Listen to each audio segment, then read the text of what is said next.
यो नेपालको सबैभन्दा ठुलो अनि सुन्दर ताल रारा ताल। रारा पुग्न सोचेको भन्दा धेरै सजिलो छ। यहाँ पुग्न हजुरहरूलाई 5 दिनको समय 15,000 रुपियाँ र यो आइटिनरी चाहिन्छ। हजुरहरू बाइकमा जान चाहनुहुन्छ भने 1 दिन थप लिएर जानुहोला। डे 1 हजुरहरूको बुटोलदेखि सुर्खेतसम्म हुनेछ, जसको कस्ट हजुरहरूलाई 1800 रुपियाँ लाग्छ। साँझ बस चढ्नुभयो भने त्यसले हजुरहरूलाई भोलि बिहान 6 वा 7 बजेसम्ममा सुर्खेत पुर्याउँछ। डे 2 हजुरहरूको सुर्खेत बस पार्कबाट सुरु हुन्छ, जहाँ हुम्ला, जुम्ला, कालीकोट, मुगु जाने बस वा हाइसहरू लागिराखेको हुन्छ। हजुरहरू मुगु जाने हाइस वा बसमा चढ्नुहोला। मुगु जाने बसले हजुरहरूलाई तालचासम्म पुर्याउँछ। यसको कस्ट हजुरहरूलाई पर पर्सन 3500 रुपियाँ पर्छ। पाउनु भएन भने जुम्ला जाने बस वा हाइस चढ्नुहोला, त्यसले हजुरहरूलाई नागमासम्म पुर्याउँछ।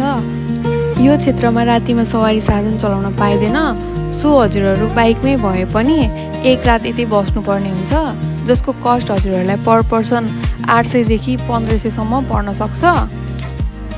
डे 3 को जर्नी नागमाबाट सुरु हुन्छ। नागमाबाट बिहानै हिँडेको बसले 1-2 बजेसम्ममा तालचा पुर्याउँछ।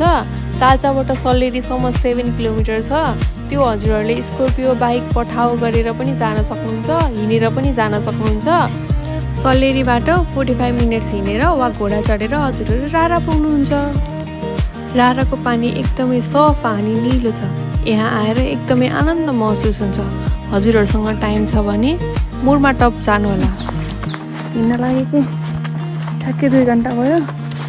4 बजीदेखि हिँड्न लागेको, अहिले बेलुकाको 6 बजी। यो घाम अस्ताउनुभन्दा अगाडि जान सक्यो नि त। कस्तो राम्रो देखेको छ माथि सूर्य सँगसँगै।